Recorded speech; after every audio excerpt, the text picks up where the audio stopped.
అంటే ఒకసారి కొడాలి నాని ఏమని మాట్లాడుతున్నారు వినిపిస్తుంది చూడు. ఎంక్వైరీ చేశాడు కదా, 6 నెలల్లో సిబిఐ ఎంక్వైరీ చేస్తుంది కదా. ఈ ప్రభుత్వం ఉంది కదా, సిబిఐ ఎంక్వైరీ చేస్తే నీకేంటి లాస్? జగన్మోహన్ రెడ్డి గారిని పరిటాల రవి కేసులో ఇన్వాల్వ్ అయి ఉన్నాడని అప్పుడు ముఖ్యమంత్రి రాజశేఖర రెడ్డి ఉన్నాడు, చంద్రబాబు నాయుడు ఆరోపణ చేశాడు. సిబిఐ ఎంక్వైరీ కోరలేదా చంద్రబాబు నాయుడు? ఆ రోజు రాజశేఖర రెడ్డి గారు సిబిఐ ఎంక్వైరీ కొడుకు మీద వేసుకోలేదా? నీకెందుకు భయం అని అడుగుతున్నా. నువ్వే కదా సిబిఐ ఎంక్వైరీ కోరి, నువ్వు కూడా కోర్టుకు వెళ్ళిపోయి ఆ రోజు సిబిఐ ఎంక్వైరీ. సిబిఐ ఎంక్వైరీ గురించి అడుగుతున్నావు కాబట్టి మధ్యలో ఒక ముక్క మర్చిపోయావు నువ్వు. బాబాయ్ గొడ్డలు పోతాడు. వివేకానంద రెడ్డి గారి హత్య కేసులో సిబిఐ ఏం తెలిసింది? అవినాష్ రెడ్డి పాత్ర ఉంది, వాళ్ళ తండ్రి భాస్కర్ రెడ్డి పాత్ర ఉందని చెప్పి తెలిసింది కదా. వాళ్ళిద్దరిని అరెస్ట్ చేశారు కదా, వాళ్ళిద్దరు బెయిల్ పైనే ఉన్నారు కదా. కర్నూలులో ఎంత హడావడి చేశారు. సిబిఐ అధికారులు అవినాష్ రెడ్డిని అరెస్ట్ చేయడానికి కూర్చున్నప్పుడు కర్నూలులో అవినాష్ రెడ్డి గారి తల్లి గారికి బాగాలేదని చెప్పేసి హాస్పిటల్లో పెట్టి, ఆ హాస్పిటల్ చుట్టూరు కూడా రాష్ట్ర పోలీసుల్ని బందోబస్తుగా పెట్టి వేలాది మంది కార్యకర్తలను అక్కడ పెట్టి ఎందుకు అంత హడావడి చేశారు? అప్పుడెప్పుడు రాజశేఖర రెడ్డి గారు పరిటాల గారు దాకా వద్దండి. నిన్న మొన్న జరిగిన ఈ వివేకానంద రెడ్డి గారి హత్య కేసులో వైఎస్ జగన్ గారి పాత్ర లేకుండానే అవినాష్ రెడ్డి కోసం అంతలాగా ఇచ్చేసాడండి. ఎందుకు కాపాడాడు? సిబిఐ అధికారులు అరెస్ట్ చేయకుండా ఎందుకు అడ్డుకున్నారు? జగన్మోహన్ రెడ్డి ముఖ్యమంత్రి హోదాలో ఉన్నాడు కదా, మరి దానికేం సమాధానం చెప్తావు? ఈ అప్పాబాయకోర్లు ఇంకెప్పుడు చెప్పమాక. రెడ్డి గారి మీద ఏమని రాజశేఖర రెడ్డి గారు ముఖ్యమంత్రి ఎందుకు కోరావు? ఆ రోజు నీకు ఒక నీతి, ఈ రోజు మాకు ఒక నీతి. ఈ కోర్టులో కేసులు వేయండి, కోర్టులో కేసులు వేయండి. ఎవరొద్దన్నారు? పెట్టగదు కూడా అని. ఇప్పుడు ఆ రోజు కోర్టులో కేసులు వేసారని మాట్లాడుతున్నావు కదా, వేసుకో అని చెప్పేసి మాట్లాడుతున్నావు కదా. ఈ రోజున ఒకవేళ నిజంగా మీరు ఆరోపిస్తున్నట్టుగా డిఎస్సిలో కనుక అక్రమాలు జరిగి ఉంటే మీరు కోర్టులో కేసులు వేపించడానికి వచ్చిన ఇబ్బంది ఉందండి. ఈ డిఎస్సి అభ్యర్థులు ఎవరైతే ఉన్నారో, ఎవరైతే నష్టపోయారని చెప్పేసి మాట్లాడుతున్నారో వాళ్ళ చేత కేసులు వేయించండి. వేయించండి, చూద్దాం ఏమైంది. మీ దగ్గర పక్కా ఆధారాలు ఉన్నప్పుడు అబ్బాయి కోర్లు దేనికి అంటున్నా? అంటే ఏ ఆధారాలు లేకుండా బోడిగాలు మీరు ఏదో గాలిలో వార్తల కింద 4 ప్రెస్ మీట్లు పెట్టో, లేదంటే నలుగురు చేత మాట్లాడించేసి రాజీనామా చేశారంటే రాజీనామా చేసేస్తారా? సిబిఐకి ఇచ్చామంటే సిబిఐకి ఇచ్చేస్తారా? దానికి ఒక పద్ధతి పాడు ఏమవుతా? మీ దగ్గర ఏ ఆధారాలు ఉండవా? గాలిలో మాట్లాడేస్తారా? మీరంటే మీరు జరిగిందంటే జరిగిపోయినట్టేనా? అట్లా అయిపోయింది సిబిఐ అంటే. మనం పట్టుమని చెప్పేసి 4 ముక్కలు మనం మాట్లాడలో, నువ్వు కూడా డిఎస్సి గురించి మాట్లాడుతున్నామంటే మా దరిద్రం అనుకోవాలి కూడా అన్నాను. మాట్లాడు. మగాళ్ళగా కొడుకు మీద సిబిఐ ఎంక్వైరీ చేశాడు కదా, మగాడలేదు మాట్లాడలేదు. సిబిఐ ఎంక్వైరీ వేసుకున్నాడు కదా, ఇప్పుడు నీ కొడుకు కూడా అక్కడ వేసుకో. నువ్వు సిబిఐ ఎంక్వైరీ వేసుకో నువ్వు, అంతేగాని ఇవన్నీ అదే ఏడుతున్నందుకు అంటే ఎక్కడదాకా అన్నట్టు కోర్టుకి వెళ్ళమను, లేదా కూర్చొని చర్చించుకున్నా.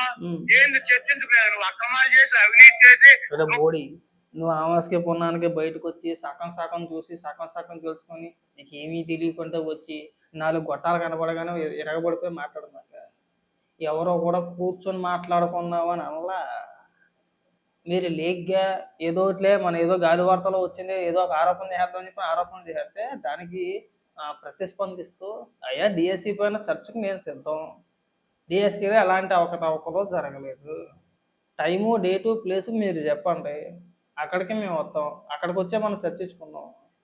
మీ సవాళ్ళకి నేను సిద్ధమా అని చెప్పేసి ఆయన నారా లోకేష్ గారు సవాల్ వేసితే మీరు భయపడిపోయి మళ్ళీ దానికి రిప్లై కూడా ఇవ్వకుండా ఇక్కడికి వచ్చి నీలాంటి పకోడీ కాల్చేది పెద్ద పెద్ద మొదల మాటలు మాట్లాడిపోతున్నారు. నాకు తెలియకడుతాను కొడాలని. మనకి పట్టుమని చెప్పేసి గుడివాడ అని రాయడం కూడా రాదు కదా. మనకి ఎందుకు డిఎస్సి గురించి? నువ్వు నిశనిగడివే, మనం నిశనిగలవే, నేను నిశనిగానే అనుకున్నాను. మనకి ఎందుకంటే పెద్ద పెద్ద ముద్ర మాట్లాడి అడుగుతున్నా. సిగ్గు అనిపించట్లా? ఇవన్నీ వదిలేసే, ఇవన్నీ బాగానే ఉన్నాయి, ఏదో చెప్పుకోతున్నాం, ఇంకా వినిపిస్తాం, చాలా ఉంది మాట్లాడింది. గత 5 ఏళ్ళు మీరు 5 ఏళ్ళు పరిపాలించారు కదా. ఈ 5 ఏళ్ల కాలంలో మీరు అధికారంలో ఉన్నప్పుడు ఎన్నిసార్లు డిఎస్సి నోటిఫికేషన్ జారీ చేశారు? ఎన్ని టీచర్ పోస్టులు భర్తీ చేశారు? ఈ ఒక్కదానికి సమాధానం చెప్పిన తర్వాత మీరు ఎన్ని మాట్లాడారు అంతే కదా. ఇప్పుడు మనం ఒకరిని విమర్శిస్తున్నామంటే ఇక మా ప్రభుత్వంలో మేము ఇదే డిఎస్సికి సంబంధించి ఇన్ని వేల పోస్టులు మేము భర్తీ చేసాము, మేము సక్రమంగా చేసాము, మీరు ఎందుకు చేయలేకపోయారు? ఈ అవకతవకలు ఇలా జరిగిందని చెప్పేసాను కదా మనం చూపించాలి. 5 ఏళ్లలో ఎందుకు చేయలేదు? ఎందుకు నిరుద్యోగ యువతను గాలికి వదిలేశారు? ఆ రోజు గుర్తుకు రాలేదా?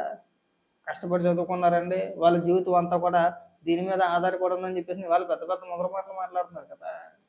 మరి మీ 5 ఏళ్ల కాలంలో వాళ్ళ జీవితాలు నాశనం అయిపోయినా పర్వాలేదా? అసలు డిఎస్సి అంటే ఏంటో అని కూడా అడిగారు ఒకానొక సందర్భంలో జగన్మోహన్ రెడ్డి. మెగా డిఎస్సి అంటే ఏంటి నాకు అర్థం కావట్లేదు అన్నాడు ఒక్కోసారి.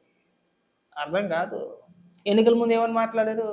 ప్రతి సంవత్సరం జనవరి నెలలో నేను మెగా డిఎస్సి నోటిఫికేషన్ విడుదల చేస్తాను. అసలు మీకు డోకా లేదు, నేను వచ్చానంటే ఇంక టీచర్ పోస్టులు అన్నాడు. ఏం చేశారు? అసలు గట్టిగా మాట్లాడితే మీకు మెగా డిఎస్సి గురించి లేదంటే ఈ జరిగిన దాని గురించి మాట్లాడే అర్హతే లేదు మీకు. మనం ఎంత సైలెంట్గా ఉంటే అంతా మంచిది మనకి. మామూలుగా నీ మీడియా నువ్వు పొగాయిచ్చేస్తారు. జగన్మోహన్ రెడ్డి గారు నేను వస్తే మీరు ఒప్పుకుంటారా? రాజీనామా చేస్తారా? మీరు చెప్తారా? ఖచ్చితంగా ఖచ్చితంగా చెప్తారు. ఖచ్చితంగా మీ దగ్గర ఏమైనా ఆధారాలు ఉంటే జగన్మోహన్ రెడ్డి గారి లాగా నారా లోకేష్ గారు ఏమి భయపడిపోయే వ్యక్తి ఏమి కాదు. ఆయన చాలా క్లియర్గా ఆన్సర్ చెప్తాడు. మీ దగ్గర ఏమైనా ఆధారాలు ఉంటే ఖచ్చితంగా ఈ నెలలోనో వచ్చే నెలలోనో శీతాకాల సమావేశాలు ఎలాగ ఉంటాయి కదా, అసెంబ్లీ సమావేశాలు ఎలాగ ఉంటాయి కదా, ఆ అసెంబ్లీ సమావేశాలకి వెళ్ళి మీరు డిఎస్సి గురించి చర్చిద్దామంటారో లేదంటే ఇంకో దాని గురించి మాట్లాడతారో మీ దగ్గర ఏమైనా ఆధారాలు ఉంటే అసెంబ్లీలో మాట్లాడండి చూపించి. ఇదిగో అంటే నారా లోకేష్ గారు మీరు ఆధారాలు అడిగారు కదా, ఇదిగో మా దగ్గర ఉన్న ఆధారాలు పలానా అవకతవకలు జరిగినాయి, ఇగో పలానా వ్యక్తులు స్పోర్ట్స్ కోటాలో మీ కార్యకర్తలకనో మీ నాయకులకనో లేదంటే మీకు సంబంధించిన వ్యక్తులకనో ఇంతమందిని స్పోర్ట్స్ కోటాలో మీరు నియమించారు, మా దగ్గర ఆధారాలు ఉన్నాయి, వాళ్ళ పేర్లు ఇదిగో, వాళ్ళు గతంలో మీతో పాటు తిరిగిన ఫోటోలు ఇదిగో అని చెప్పేసి అసెంబ్లీలో చూపించండి. ఖచ్చితంగా నారా లోకేష్ గారు ఒప్పుకుంటారు. ఒకవేళ మీరు చెప్పింది నిజం, మీ దగ్గర ఆధారాలు ఉండి మీరు నిరూపించగలిగితే ఖచ్చితంగా రాజీనామా చేస్తారు. దాని ఏమన్నా అందులో అమ్మటి రాంబాబు ఎవరో మాట్లాడుతున్నారు. నారా లోకేష్ గారితో పాటు యువకాల పాదయాత్రలో తిరిగిన వ్యక్తులందరికీ కూడా స్పోర్ట్స్ కోటాలో ఉద్యోగాలు ఇచ్చారట. ఇది ఇంకా విచిత్రంగా ఉంది. ఎవరు ఉన్నాయంటే వాళ్ళ పేర్లు ఉండవు, వాళ్ళ ఊర్లు ఉండవు. చెప్పాలి కదా, మన దగ్గర సమాధానం ఉంటుంది కదా దానికి. సిగ్గుపడితే బాగుంటుంది అబ్బాయి కొడాలని. నువ్వు నేను ఈ ప్రజాస్వామ్యంలో కూడా నా మీద కేసులు పెడతారు, నా మీద కేసు కట్టొద్దు, చంద్రబాబు నాయకులు కూర్చొని చర్చించుకున్నాడు కుదురుతా కుదురుతున్నా లేదా నా మీద కేసు కట్టు, కోర్టుకు పో, నువ్వు ఇట్లా ర్యాలీ చేశాడని చెప్తే వెళ్తారా? ఇవన్నీ చంద్రబాబు నాయుడు కోటుకో మాట గంటకో మాట. అతను ముఖ్యమంత్రి ఉంటే ఒకటి మాట్లాడతాడు, అతను ప్రతిపక్ష నాయకుడు అయితే ఒకటి మాట్లాడతాడు. కాబట్టి ఆయన ముఖ్యమంత్రి ఉన్నా ప్రతిపక్ష నాయకుడు ఉన్నా అప్పుడు రాజశేఖర రెడ్డి గారు ఆయన కొడుకు మీద సిబిఐ ఎంక్వైరీ చేసుకుని నిజాన్ని నిరూపించుకున్నాడు. నువ్వు కూడా అట్లాగే నీకు దమ్ము ఉంటే నువ్వు కూడా రాజశేఖర రెడ్డి గారి లాగా మడవ తిప్పను మాట్లాడని చెప్పి ఇంకా నువ్వు మానలేదు ఇంకా కూడా మాట్లాడుతూ దమ్ముంటే అందుకే నీటి పిల్లిలాగా పారిపోయావు. ఈ 2 నేరాలు బట్టి కనబడితే ఉంటాయే లైన్లోకి వచ్చేసావు. అప్పట్లో ఆ రోజుల్లో నువ్వు ఇష్టానుసారంగా మాట్లాడేవాడివి. ఎందుకయ్యా ఎలా మాట్లాడుతున్నారంటే నేను ఎప్పుడు అధికారం ఉన్నా ఇలాగే మాట్లాడతాను, అధికారం లేకపోయినా ఇలాగే మాట్లాడతాను అన్నావు నువ్వు. ఇవాళ దారిలోకి వచ్చేసావు. సచిన్ పిల్ల మాట్లాడట్లా, చంద్రబాబు నాయుడు గారు, నారా లోకేష్ గారు వెనకాల సంబోధిస్తున్నావు కదా, చక్కగా తగిలించి మరి నువ్వు మాట్లాడకూడదు. దమ్ము ధైర్యం నువ్వు మాట్లాడకూడదు. మాకు తెలియదు నీ సంగతి. మేము కూడా అదే అడుగుతున్నాం. మీకు నిజంగా దమ్ము ధైర్యం ఉంటే అసెంబ్లీకి వెళ్ళి మాట్లాడండి. ఇన్ని మాటలు మాట్లాడే మీరు అసెంబ్లీకి ఎందుకు వెళ్ళబోతున్నారే? జగన్మోహన్ రెడ్డి పెద్ద పులి మగోడు అండి, మాట్లాడితే ఇది ఒక ఊత పదం అయిపోయింది. మాట్లాడితే మగోళ్ళలాగా నువ్వేనా మాడగాడివా? నాకు అర్థం కావట్లే కొడాలని. నువ్వెంత ఎడగాడివా? కాదు కదా, నువ్వు మగోడివే. రాజకీయాల్లోకి మగతనాలు ఎందుకు వస్తున్నాయి మాకు అర్థం కావట్లా. తొల్ల కొట్టేసుకోవడం, మీసాలు తిప్పేయడం, ఆడు మొగుడు ఈడు మొగుడు. ఈ పిచ్చి మాటలు ఇంకా నీ దగ్గర పోటది కూడా అన్నాని. ఈ తగ్గించుకుంటే బాగుంటుంది కొద్దిగా. ఈ అత్తాబాయ డైలాగ్ వద్దు, ఈ శాతకాని సచ్చు రాజకీయాలు వద్దు. మెగా డిఎస్సి పై మీకు ఒక క్లారిటీ ఉంది కదా, ఆ క్లారిటీ ఉన్నప్పుడు చక్కగా వెళ్ళండి. పోనీ ఎక్కడైనా సరే వీళ్ళ పర్యటనలో ఎక్కడైనా కానీ ఎవరైనా ఆ డిఎస్సికి సంబంధించిన అభ్యర్థులు ఎవరైనా ఉంటారేమో అని చెప్పేసి అనుకుంటాం. వాళ్ళు ఉండరు. కంటి చూపుకి అసలు చూద్దామన్నా సరే వాళ్ళు ఎక్కడా కనబడరు. అసలు పోరాటాలు చేయాల్సింది ఎవరు? వాళ్ళు. నిరసన కార్యక్రమాలు కావచ్చు, నిరాహార దీక్షలు కావచ్చు, ప్రభుత్వం పైన విమర్శలు కావచ్చు, చేయాల్సింది ఎవరండి? ఈ డిఎస్సి అభ్యర్థులు ఎవరైతే ఉన్నారో, ఎగ్జామ్స్ ఎవరైతే రాసారో, ఎవరైతే నష్టపోయారని చెప్పేసి మీరు చెప్తున్నారో వాళ్ళు కదా పోరాటాలు చేయాల్సింది. వాళ్ళు కదా బయటకు వచ్చి మాట్లాడాల్సింది. మరి ఎందుకు రావట్లేదండి వాళ్ళు ఎందుకు మాట్లాడట్లేదు? ఇప్పుడు మీరు ఒక పక్కన డిఎస్సి పేరుతో ముతగా పైగా మరి జంజీ ఒకటి, ఇది 60 ఏళ్ళు 70 ఏళ్ళు ఉన్న వయసు ఉన్నవారు కూడా జంజీ అయినట్ట. సరే మీకు ఎలాగ దానికి అర్థం తెలియదు, పక్కన పెట్టేసి దాని గురించి మనం మాట్లాడుకోవాల్సిన లేదు. మరి కనీసం వాళ్ళన్నా ఉండాలి కదా, ఏమయ్యారు? ఎంతసేపు మీ నాయకులేనా? మన కర్నూలులో ఒక మీటింగ్ జరిగింది చూసావా? ఎవరైతే ఈ డిఎస్సిలో ఈ ఉద్యోగాలు వచ్చినాయో, ఈ టీచర్ పోస్టులు ఎవరికైతే వచ్చినాయో, ఉద్యోగాలు ఎవరికైతే వచ్చినాయో వాళ్ళంతా కూడా ఈ అనంతపురం, కర్నూలు లేదంటే ఈ కడప జిల్లాలకు సంబంధించిన వ్యక్తులంతా కూడా ఈ ఉపాధ్యాయులు ఎవరైతే ఉన్నారో కర్నూలులో ఒక మీటింగ్ పెట్టుకున్నారు. ఆత్మగౌరవ సభ అని చెప్పేసి అందరూ ఉపాధ్యాయులు వచ్చారు. నాయకులు కార్యకర్తలు, ఏ పార్టీకి సంబంధించిన నాయకులు కానీ కార్యకర్తలు కానీ ఎవరు వెళ్ళలా. ఎవరున్నారు అక్కడ? ఎవరైతే ఉపాధ్యాయులు ఎవరైతే ఉన్నారో వాళ్ళే వచ్చారు. వాళ్ళు బహిరంగంగా ఓపెన్ స్టేట్మెంట్లు ఇచ్చారు. వాళ్ళు మా కష్టాన్ని కొంతమంది వ్యక్తులు అగౌరవపరుస్తున్నారు, ముఖ్యంగా జగన్మోహన్ రెడ్డిని ఉద్దేశించి. మేము కష్టపడి చదివే మేము ఉద్యోగాలు చేసుకుంటున్నాం, మీరు మా పైన మా నియామకాల పైన మీరు బురద చల్లుతున్నారు. మేము కష్టపడి చదివిన మూలానే మాకు ఈ ఉద్యోగాలు వచ్చినాయి, ఎక్కడ కూడా ఎలాంటి అవకతవకలు జరిగే అవకాశం లేదని చెప్పేసి ఉద్యోగాలు వచ్చిన ఉపాధ్యాయులు చెప్తున్నారు. మరి రాని వ్యక్తులు కూడా చెప్పాలి కదా, దానికి ఒక రీజన్ ఉండాలి కదా. ఇగో ఇందువల్ల నాకు రాలేదు, పలానా వ్యక్తి వల్ల నాకు రాలేదు, లేదంటే నా ప్లేస్లో పలానా వ్యక్తిని నియమించారు అనేది ఏదో ఒక క్లారిటీ ఉండాలి కదా. అది ఉంటుందా?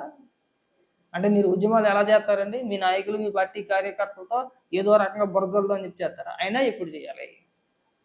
ఈ నియామకాలు జరిగిన సంవత్సరం అవుతుంది, దాదాపు సంవత్సర కాలం పూర్తి అయిపోతుంది కదా ఇంచుమించుగా.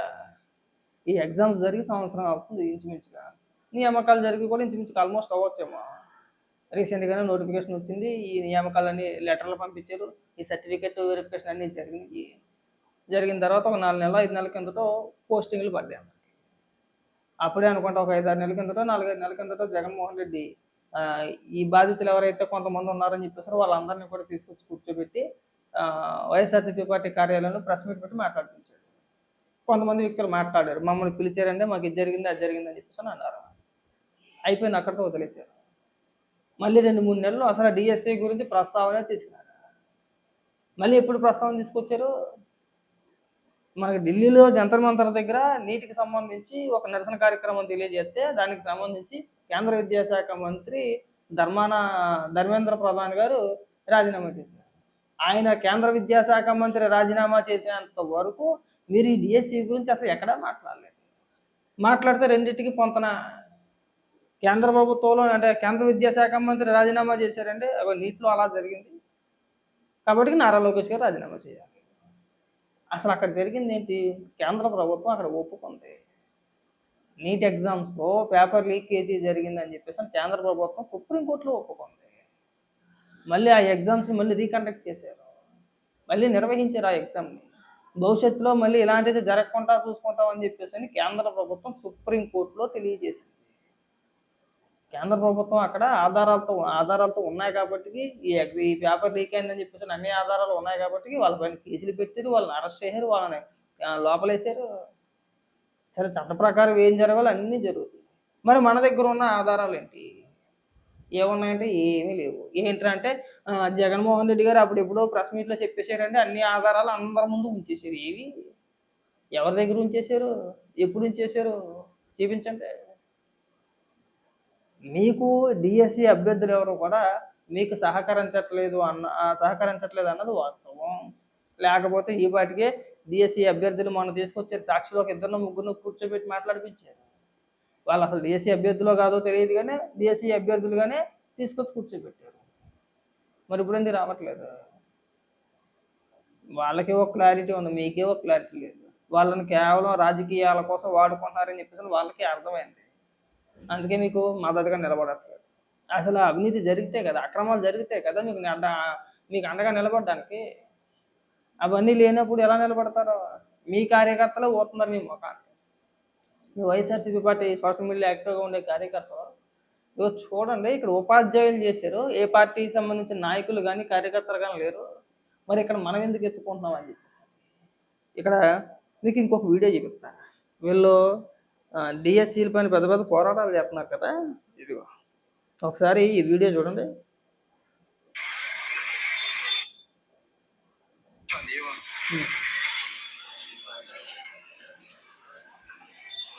ఈ వీడియోలో మన ఒరిస్సా నుంచి గట్టా ఇక్కడికి కూలి పని చేసుకోవడం వస్తారు కదా ఆ మహిళలు, చిన్న చిన్న పిల్లలు వాళ్ళకి 200 300 డబ్బులు ఇచ్చి వాళ్ళని తీసుకెళ్ళారు. అంటే మీరు డబ్బులు ఇచ్చి రోజువారి కూలీల్ని ఈ డిఎస్సి నిరసన కార్యక్రమాలకి తీసుకొచ్చి అయ్యి బాబు ఎంతమంది జనం వచ్చేసారంటే కథం తొక్కేశారంటే అలికేసారంటే కడిగేసారంటే మొత్తం అంతా తుక్కు తుక్కు చేసేసారండి అని చెప్పేసి మన టైటిల్స్ తమ్నెల్స్ పెట్టుకోవడానికి బాగానే ఉంటుంది.